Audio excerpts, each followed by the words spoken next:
This is S videos, जहां हर story एक नई दुनिया का दरवाजा खोलती है, जहां एंटरटेनमेंट मिलता है इमोशन से और हर वीडियो बनाती है एक यादगार सफर।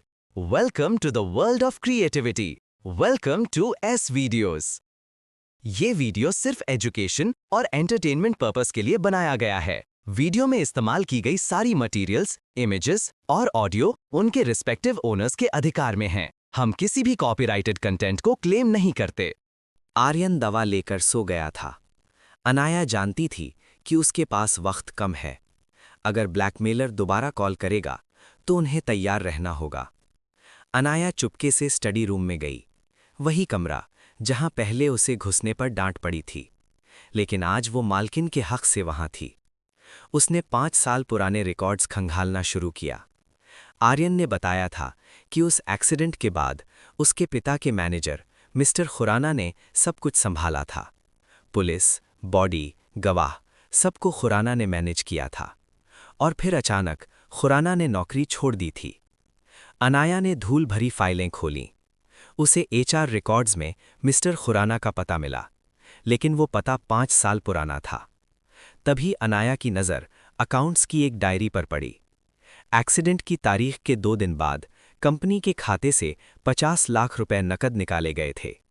वजह लिखी थी मिसलेनियस एक्सपेंसेस, विविध खर्च। 50 लाख? अनाया ने सोचा। बॉडी ठिकाने लगाने के लिए 50 लाख, या किसी का मुंह बंद करने के लिए? अनाया ने और गहराई से छानबीन की।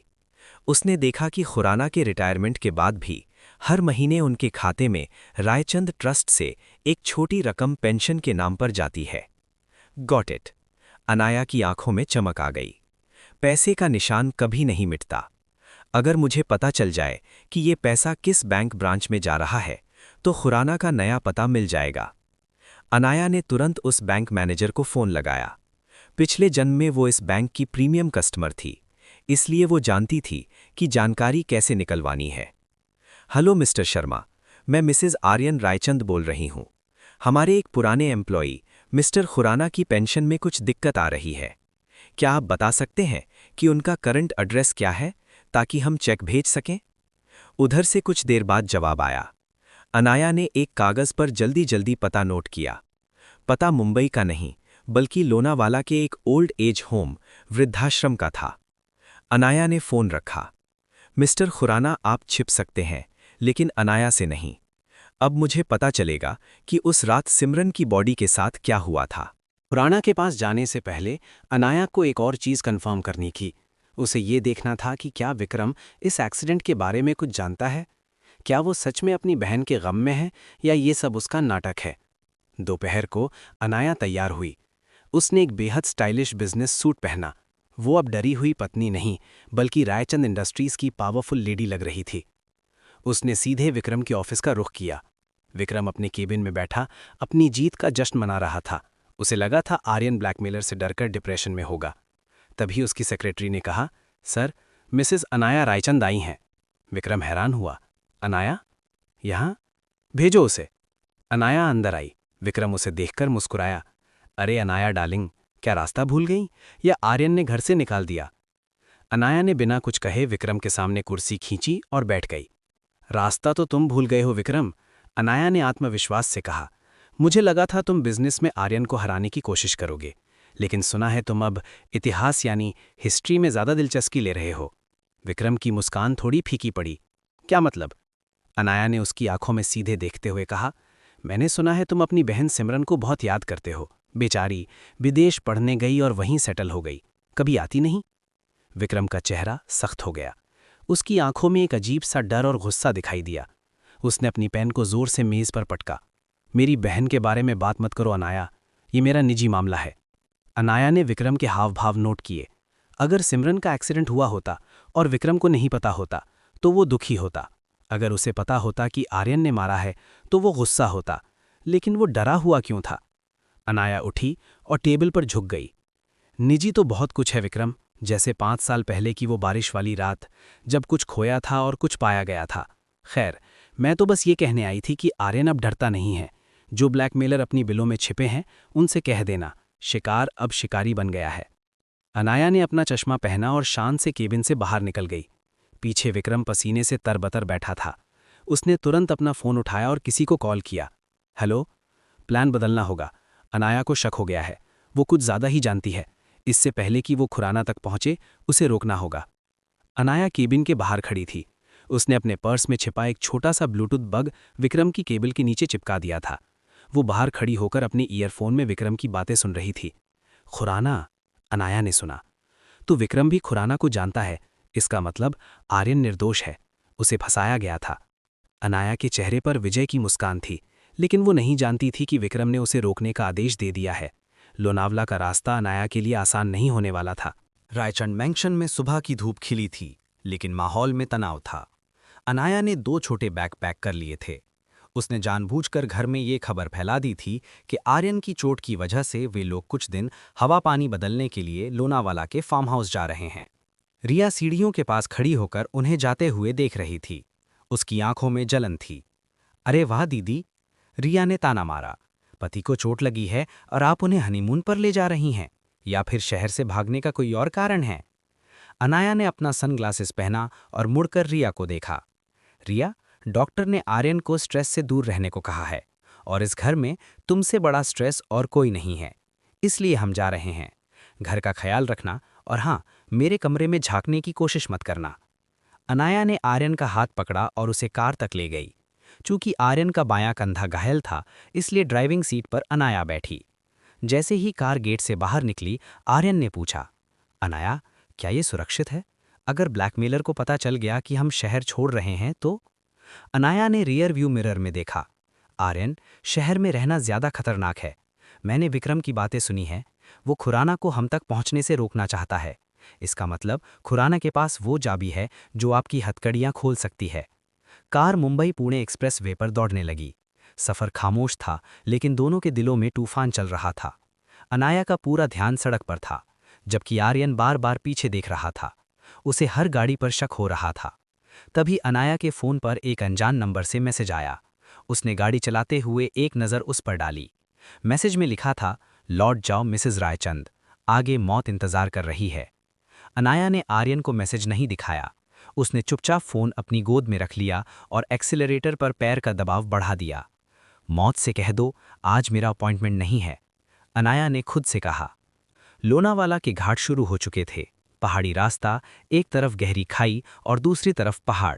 बारिश हल्की हल्की शुरू हो गई थी, जिससे सड़क पर फिसलन बढ़ गई थी। अनाया बहुत सावधानी से गाड़ी चला रही थी। तभी अचानक पीछे से 2 काली एसयूवी गाड़ियां तेज रफ्तार में आईं। उनके शीशे काले थे। एक एसयूवी ने अनाया की कार को पीछे से टक्कर मारी। धड़ाम! आर्यन की सीट बेल्ट कस गई। उसके जख्मी कंधे में तेज दर्द हुआ। आह! ये क्या था? अनाया ने मिरर में देखा। विक्रम के गुंडे। आर्यन, कसकर पकड़िए। अनाया ने गियर बदला और रफ्तार बढ़ा दी। पीछे वाली गाड़ियां उन्हें खाई की तरफ धकेलने की कोशिश कर रही थीं। ये हमें रोकना नहीं चाहते, ये हमें मारना चाहते हैं, आर्यन चिल्लाया। एक एसयूवी अनाया की कार के बराबर में आ गई। गुंडे ने अपनी खिड़की से पिस्तौल निकाली। अनाया, झुक जाओ। आर्यन ने अनाया के सिर को नीचे दबाया। धाएं! गोली साइड के शीशे को तोड़ती हुई निकल गई। कांच के टुकड़े कार के अंदर बिखर गए। अनाया का दिल हलक में आ गया था, लेकिन उसके हाथ स्टीयरिंग पर जमे थे। सामने एक तीखा मोड़ था। आर्यन, मुझे एक रिस्की मूव लेना होगा, मुझ पर भरोसा है? अनाया ने पूछा। जिंदगी तुम्हारे हाथ में है अनाया, चलाओ। अनाया ने ब्रेक मारने का नाटक किया। पीछे वाली एसयूवी को लगा कि वे रुक रहे हैं, तो उसने भी रफ्तार कम की। लेकिन ऐन मौके पर मोड़ आते ही अनाया ने हैंड ब्रेक खींचा और कार को ड्रिफ्ट करते हुए मोड़ दिया। गुंडों की गाड़ी रफ्तार में थी, वे समझ नहीं पाए और उनकी एसयूवी अनियंत्रित होकर बैरियर से टकरा गई। क्रैश! जोरदार धमाका हुआ। अनाया ने अपनी कार सीधी की और धुएं के गुबार से बाहर निकल गई। दोनों की सांसें फूल रही थीं। तुमने ये कहाँ से सीखा? आर्यन ने हैरानी से पूछा, अपनी छाती पर हाथ रखे। अनाया के माथे से पसीना टपक रहा था। उसने कांपती आवाज में कहा, वीडियो गेम से। शुक्र है कि असली जिंदगी में भी फिजिक्स वैसे ही काम करती है। वे बच गए थे, लेकिन कार बुरी तरह डैमेज हो चुकी थी। किसी तरह धुआं छोड़ती हुई कार को लेकर वे लोनावाला के उस पते पर पहुंचे जो अनाया ने बैंक से निकाला था। शांति निवास लोनावाला के एक सुनसान इलाके में बना पुराना वृद्धाश्रम। इमारत की हालत देखकर लग रहा था कि ये भूतों का डेरा है। दीवारों से पेंट झड़ रहा था और चारों तरफ जंगली घास उगी थी। अनाया और आर्यन कार से उतरे। बारिश तेज हो चुकी थी। रिसेप्शन पर एक बूढ़ा आदमी ऊँघ रहा था। अनाया ने मेज पर हाथ मारा। मिस्टर खुराना, वो यहाँ रहते हैं? रिसेप्शनिस्ट ने अपनी मोटी चश्मे के पीछे से देखा। खुराना, कमरा नंबर 13, लेकिन उनसे मिलने का कोई फायदा नहीं है। उनका दिमाग 2 साल पहले ही जवाब दे चुका है। आर्यन और अनाया एक दूसरे को देखकर परेशान हो गए। वे तेजी से कमरा नंबर 13 की तरफ बढ़े। कमरे का दरवाज़ा खुला था। अंदर एक कमज़ोर बूढ़ा आदमी व्हील चेयर पर बैठा दीवार की तरफ देख रहा था। उसने पूरे कमरे की दीवारों पर कोयले से अजीबोगरीब चीज़ें लिखी हुई थीं। मिस्टर खुराना, आर्यन ने धीमी आवाज़ में बुलाया। खुराना चौंक कर मुड़े। उनकी आंखें धसी हुई थीं और दाढ़ी बढ़ी हुई थी। आर्यन को देखते ही उनकी आंखों में भयानक डर आ गया। नहीं, नहीं, खुराना चिल्लाने लगे। दूर रहो साहिब, मुझे मत मारो, मैंने वो किया जो आपने कहा था। आर्यन आगे बढ़ा। खुराना अंकल, मैं आर्यन हूँ। मैं आपको मारने नहीं आया, मैं बस सच जानना चाहता हूँ। उस रात क्या हुआ था? खुराना कांपने लगे। वे दीवार की तरफ इशारा करने लगे जहां उन्होंने एक तस्वीर बना रखी थी, एक ताबूत की। खाली, खाली, ताबूत खाली था। साहिब, वो लड़की, वो चुड़ैल थी, वो मरी नहीं थी। अनाया के कान खड़े हो गए। वो खुराना के पैरों के पास बैठ गई। कौन सी लड़की खुराना जी? सिमरन? सिमरन का नाम सुनते ही खुराना हंसने लगे, पागलों वाली हंसी। सिमरन? नहीं नहीं, सिमरन तो गुड़िया थी। जो कार के नीचे आई वो सांस ले नहीं थी, मैंने देखा था। लेकिन साहिब ने कहा दफना दो। मैंने गड्ढा खोदा, लेकिन जब मैंने उसे उठाया वे वहां नहीं थी, वहां सिर्फ पत्थर थे। आर्यन और अनाया सन्न रह गए। इसका मतलब? आर्यन ने कांपती आवाज में कहा। मैंने किसी को नहीं मारा, वो जिंदा थी। खुराना ने अचानक आर्यन का कॉलर पकड़ लिया और अपनी बड़ी बड़ी आंखें आर्यन के चेहरे के पास ले आए। वो जिंदा है और वो लौट आई है। वो लाल साड़ी पहनकर आती है रात को और कहती है हिसाब होगा। विक्रम बाबा जानते हैं, सब जानते हैं। तभी खिड़की का कांच टूट कर गिरा। बाहर से किसी ने पत्थर फेंका था। भागो, खुराना चिल्लाए। वो आ गए, वो तुम्हें भी ले जाएंगे। अनाया समझ गई कि विक्रम के आदमी यहां भी पहुंच गए हैं, लेकिन उसे सबसे बड़ी क्लू मिल चुकी थी। सिमरन का एक्सीडेंट हुआ था, लेकिन वो मरी नहीं थी। खुराना ने उसे दफनाने की कोशिश की थी, लेकिन वो गायब हो गई थी। आर्यन, हमें निकलना होगा। अनाया ने आर्यन का हाथ पकड़ा। जैसे ही वे कमरे से बाहर भागे, पीछे से खुराना जोर जोर से गा रहे थे, खेल खत्म, पैसा हजम, मुर्दा बोला, राज खुला। लोनावाला की वो रात और गहरी होती जा रही थी। बारिश थमने का नाम नहीं ले रही थी। अनाया और आर्यन शांति निवास से निकल चुके थे, लेकिन खुराना की वो पागलों वाली हंसी और वो आखिरी शब्द अभी भी उनके कानों में गूंज रहे थे। वो आ गई है, लाल साड़ी वाली, हिसाब लेने। अनाया गाड़ी चला रही थी, लेकिन उसके हाथ कांप रहे थे। कार का विंडशील्ड वाइपर तेजी से चल रहा था, फिर भी सामने का रास्ता धुंधला था। आर्यन की हालत बिगड़ रही थी। कंधे का घाव और खुराना की बातों का सदमा, दोनों ने मिलकर उसे तेज बुखार में जकड़ लिया था। वह पैसेंजर सीट पर सिर टिकाए अध खुली आंखों से बारिश को देख रहा था। अनाया, आर्यन ने बमुश्किल कहा, क्या तुम्हें सड़क के किनारे कोई दिख रहा है? अनाया ने डरते हुए साइड में देखा। नहीं आर्यन, वहां कोई नहीं है, ये सिर्फ पेड़ों की परछाई है। आप अपनी आंखें बंद रखिए। आर्यन ने सिर हिलाया। नहीं, वो वहां थी, लाल कपड़ों में। खुराना सही कह रहा था, सिमरन जिंदा है, या उसका भूत मेरा पीछा कर रहा है। नरेटर गहराई से। यहां श्रोताओं को ये समझना होगा कि आर्यन का डर सिर्फ एक वहम नहीं था, ये उसका गिल्ट था जो 5 साल से उसके अंदर पल रहा था। जब हम किसी बात को दबा देते हैं तो वो डर बनकर सामने आती है। अचानक कार के सामने एक घना कोहरा आ गया। अनाया ने ब्रेक लगाया। कार एक सुनसान मोड़ पर रुक गई। चारों तरफ घना जंगल और सिर्फ झींगरों की आवाज। गाड़ी क्यों रोकी? आर्यन ने घबराकर पूछा। इंजन गर्म हो गया है आर्यन। अनाया ने मीटर की तरफ इशारा किया। रेडिएटर से धुआं निकल रहा है, हमें रुकना होगा। ये किसी डरावनी फिल्म का मंजर था। सुनसान जंगल, खराब गाड़ी और एक डरा हुआ जोड़ा। अनाया कार से उतरी। बारिश की ठंडी बूंदें उसके चेहरे पर सुइयों की तरह चुभ रही थीं। उसने बोनट खोला। भाप का एक गुबार उसके चेहरे पर आया। तभी उसे जंगल की झाड़ियों में सरसराहट सुनाई दी। Sir, sir. अनाया का दिल धक से रह गया। क्या वो विक्रम के गुंडे थे या खुराना की लाल साड़ी वाली औरत? अनाया ने अपनी टॉर्च चलाई और झाड़ियों की तरफ रोशनी डाली। कौन है वहां? उसकी आवाज बारिश के शोर में दब गई। कोई जवाब नहीं आया, बस हवा का एक तेज झोंका आया जो किसी के रोने की आवाज जैसा लग रहा था। अनाया का डर अब हकीकत में बदल रहा था। वह भागकर कार में वापस बैठी और दरवाज़ा लॉक कर लिया। क्या हुआ? अनाया ने झूठ बोला, लेकिन उसका चेहरा सफ़ेद पड़ चुका था। गाड़ी स्टार्ट नहीं होगी, हमें यहीं रात गुजारनी पड़ेगी। फार्म हाउस अभी भी 10 किलोमीटर दूर है। उस रात उस बंद कार के अंदर आर्यन और अनाया ने मौत को बहुत करीब से महसूस किया। बाहर अंधेरे में कोई उन्हें देख रहा था, इंतजार कर रहा था। रात के 2 बज चुके थे। जंगल के बीच फंसी उस कार के अंदर ठंड बढ़ती जा रही थी। आर्यन ठंड से कांप रहा था, उसका बुखार तेज हो गया था। वह नींद में बड़बड़ा रहा था। सिमरन, मुझे माफ कर दो, मैं तुम्हें बचा सकता था। अनाया पिछली सीट से एक शॉल निकाल कर लाई। उसने आर्यन को ओढ़ाया, लेकिन उसकी कपकपी नहीं रुक रही थी। अनाया समझ गई कि अगर आर्यन को गर्मी नहीं मिली तो वो हाइपोथर्मिया का शिकार हो सकता है। अनाया ने एक फैसला लिया। वह अपनी सीट से उठी और आर्यन की तरफ झुकी। उसने आर्यन के ठंडे हाथों को अपने हाथों में ले लिया और रगड़ने लगी। आर्यन, मेरी तरफ देखिए, अनाया ने कोमलता से कहा। आप अकेले नहीं हैं, मैं हूं ना। आर्यन ने अपनी जलती हुई आंखें खोलीं। उसे लगा शायद ये कोई फरिश्ता है। अनाया, आर्यन ने फुसफुसाया, तुम मेरे लिए इतना क्यों कर रही हो? मैंने तुम्हें सिर्फ नफरत दी है। मैंने तुम्हें नौकरानी बना दिया, दुनिया के सामने जलील किया, फिर भी तुम। अनाया की आंखों में आंसू आ गए।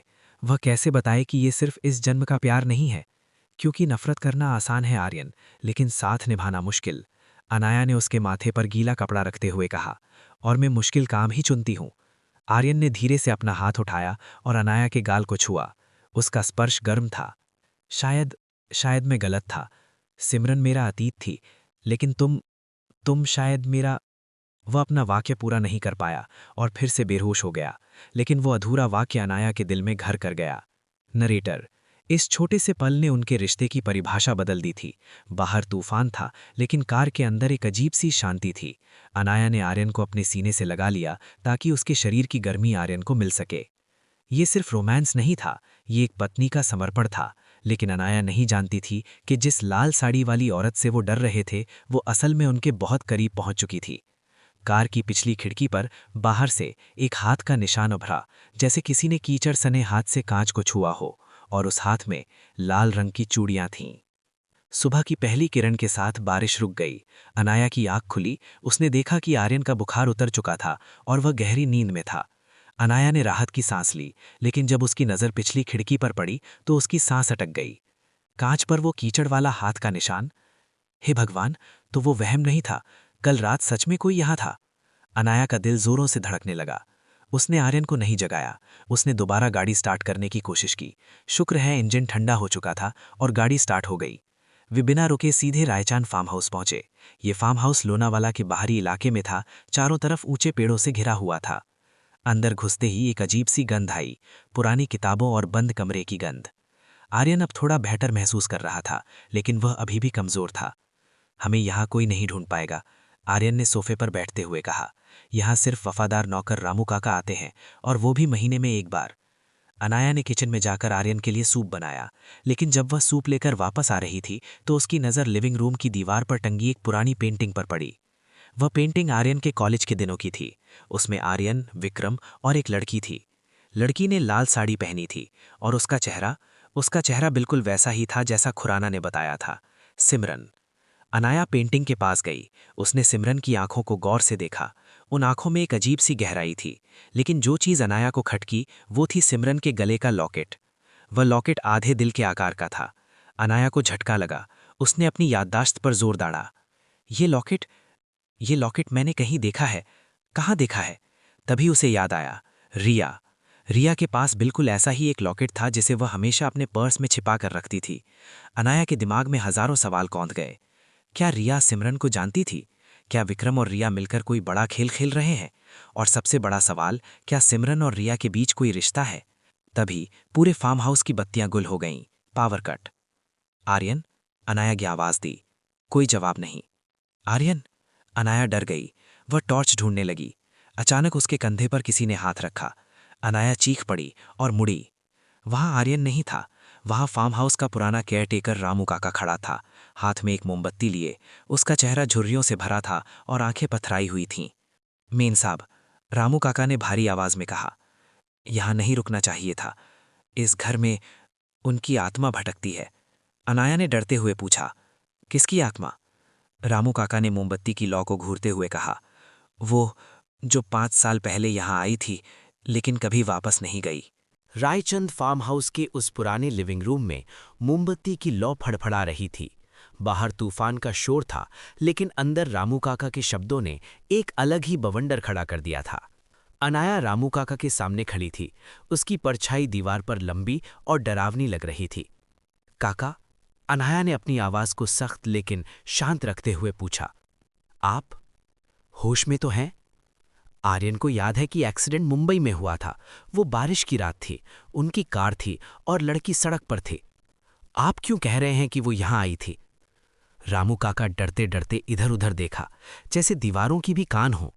मेम साहब, छोटे मालिक, आर्यन को वही याद है जो उन्हें याद दिलाया गया है। रामू काका फुसफुसाए, लेकिन मैंने अपनी आंखों से देखा था। 5 साल पहले न्यू ईयर की रात छोटे मालिक गाड़ी चलाकर नहीं आए थे। वो तो पिछली सीट पर बेहोश पड़े थे। अनाया के पैरों तले जमीन खिसक गई। बेहोश? तो गाड़ी कौन चला रहा था? रामू काका कांपने लगे। विक्रम साहब गाड़ी चला रहे थे और उनके साथ वो लड़की थी, लाल साड़ी में। वो जिंदा थी मेम साहब। वो रो रही थी, चिल्ला रही थी, लेकिन विक्रम साहब उसे घसीटते हुए अंदर ले आए। उन्होंने मुझसे कहा कि आर्यन ने बहुत शराब पी ली है और एक्सीडेंट कर दिया है, इसलिए हम यहां छिपने आए हैं। अनाया का दिमाग तेजी से दौड़ने लगा। आर्यन को याद है कि उसने एक्सीडेंट किया है, लेकिन रामू काका कह रहे हैं कि आर्यन बेहोश था और विक्रम लड़की को लाया था। फिर क्या हुआ काका? अनाया ने पूछा। फिर विक्रम साहब ने मुझे बाहर के क्वार्टर में भेज दिया। कहा कि कोई भी आए दरवाज़ा मत खोलना। पूरी रात उस कमरे से चीखें आती रहीं और सुबह जब मैं चाय लेकर गया तो वहां सिर्फ आर्यन बाबा सोफे पर बेहोश पड़े थे। विक्रम साहब और वो लड़की गायब थे। फर्श पर सिर्फ वो लॉकेट पड़ा था। अनाया ने अपनी मुट्ठी भींच ली। तो ये खेल था। आर्यन ने कभी एक्सीडेंट नहीं किया था। उसे नशा देकर बेहोश किया गया और फिर उसके दिमाग में ये झूठी कहानी बिठा दी गई कि उसने सिमरन को मारा है। विक्रम ने अपनी ही बहन का इस्तेमाल किया आर्यन को ब्लैकमेल करने के लिए। तभी सोफे पर लेटे आर्यन ने करवट ली। वो दर्द में करहा रहा था। पानी। अनाया दौड़कर आर्यन के पास गई। रामू काका अंधेरे में वापस किचन की तरफ गायब हो गए। अनाया जानती थी कि आज रात उसे आर्यन को ये सच नहीं बताना चाहिए। उसकी मानसिक हालत अभी इसे झेलने लायक नहीं है। नरेटर। अनाया ने आर्यन को पानी पिलाया, लेकिन उसकी आंखों में अब आंसू नहीं, अंगारे थे। उसे अपने पति की कातिल होने की ग्लानि का असली कारण मिल गया था। वो ग्लानि झूठी थी, लेकिन सवाल ये था कि सिमरन कहाँ गई और क्या वो जिंदा है? अगली सुबह तूफान थम चुका था। फार्म हाउस के बाहर गीली मिट्टी की खुशबू थी। आर्यन सोफे पर उठकर बैठा। उसका सिर भारी था, जैसे किसी ने पत्थरों से भरा हो। अनाया खिड़की के पास खड़ी बाहर देख रही थी। अनाया, आर्यन ने आवाज दी। हम कब आए? मुझे कल रात का कुछ ठीक से याद नहीं आ रहा। अनाया मुड़ी। उसने तय कर लिया था कि अब वो धीरे धीरे आर्यन के दिमाग से उस झूठे जाल को हटाएगी। आर्यन, अनाया उसके पास आकर बैठी। आप 5 साल पहले वाली उस रात के बारे में क्या जानते हैं? मुझे सब कुछ बारीकी से बताइए। कार का रंग, सड़क, सब कुछ। आर्यन ने माथे पर हाथ रखा। वो कोशिश कर रहा था, लेकिन सब कुछ धुंधला था। काली कार थी, बारिश थी, मैंने लाल साड़ी देखी और फिर धड़ाम, बस। उसके बाद मैं सीधे अपने बेडरूम में उठा था। मुझे बीच का कुछ याद नहीं। अनाया ने उसकी आंखों में देखा। आर्यन, क्या आपको याद है कि आप घर कैसे पहुंचे थे? क्या आपने गाड़ी चलाई थी? नहीं, हिचकिचाया आर्यन। शायद मैंने ड्राइवर को बुलाया था या विक्रम ने छोड़ा था। मुझे याद नहीं आ रहा। मेरा सिर फट रहा है अनाया। आर्यन को पैनिक अटैक आने लगा। उसका शरीर कांपने लगा। ये एक क्लासिक लक्षण था जब किसी की प्रोग्राम्ड मेमोरी पर सवाल उठाया जाता है। अनाया ने उसे संभाला। शांत हो जाइए। मैं बस इतना कह रही हूं कि हो सकता है जो आपको याद है वो सच ना हो। कभी कभी दवाइयां और डर हमें वो याद दिलाते हैं जो हुआ ही नहीं। आर्यन ने अनाया का हाथ झटक दिया। तुम क्या कहना चाहती हो? मैं पागल हूं, मैंने खून किया है अनाया, मैंने उस लड़की को मरते देखा है। आपने उसे मरते देखा या सिर्फ खून देखा? अनाया ने तर्क दिया। आर्यन, रामू काका ने बताया कि उस रात आप बेहोश थे, विक्रम आपको यहां लाया था। आर्यन सन रह गया। विक्रम? लेकिन उसने तो कहा था कि वो दिल्ली में है। तभी अनाया की नज़र कमरे के कोने में रखे एक पुराने लकड़ी के कैबिनेट पर पड़ी। वो उठी और उसे खोलने लगी। उसमें पुरानी दवाइयां, शराब की बोतलें पड़ी थीं। वहां एक छोटी सी शीशी थी। उस पर कोई लेबल नहीं था, लेकिन अनाया उसे पहचान गई। पिछले जन्म में जब रिया को नींद नहीं आती थी तो वो ऐसी ही एक दवाई लेती थी, हिप्नोटिक ड्रग। ये दवाई इंसान को बेहोश तो करती है, लेकिन उसका दिमाग सुझावों के लिए खुला रहता है। आर्यन, अनाया ने वो शीशी दिखाई। ये 5 साल पुरानी शीशी है और ये वो दवाई है जो इंसान की याददाश्त के साथ खेल सकती है। आपको एक्सीडेंट की यादें नहीं हैं, आपको ये कहानी याद है जो विक्रम ने आपको सुनाई थी। आर्यन उस शीशी को घूरता रहा। 5 साल का वो डर, वो दर्द, क्या वो सब झूठ था? एक बहुत बड़ा झूठ? अगर आपको ये वीडियो पसंद आई हो तो लाइक ज़रूर करें और ऐसी ही दमदार कहानियों के लिए एस वीडियोस चैनल को सब्सक्राइब करें। मिलते हैं अगली वीडियो में एक नई और ज़बरदस्त कहानी के साथ।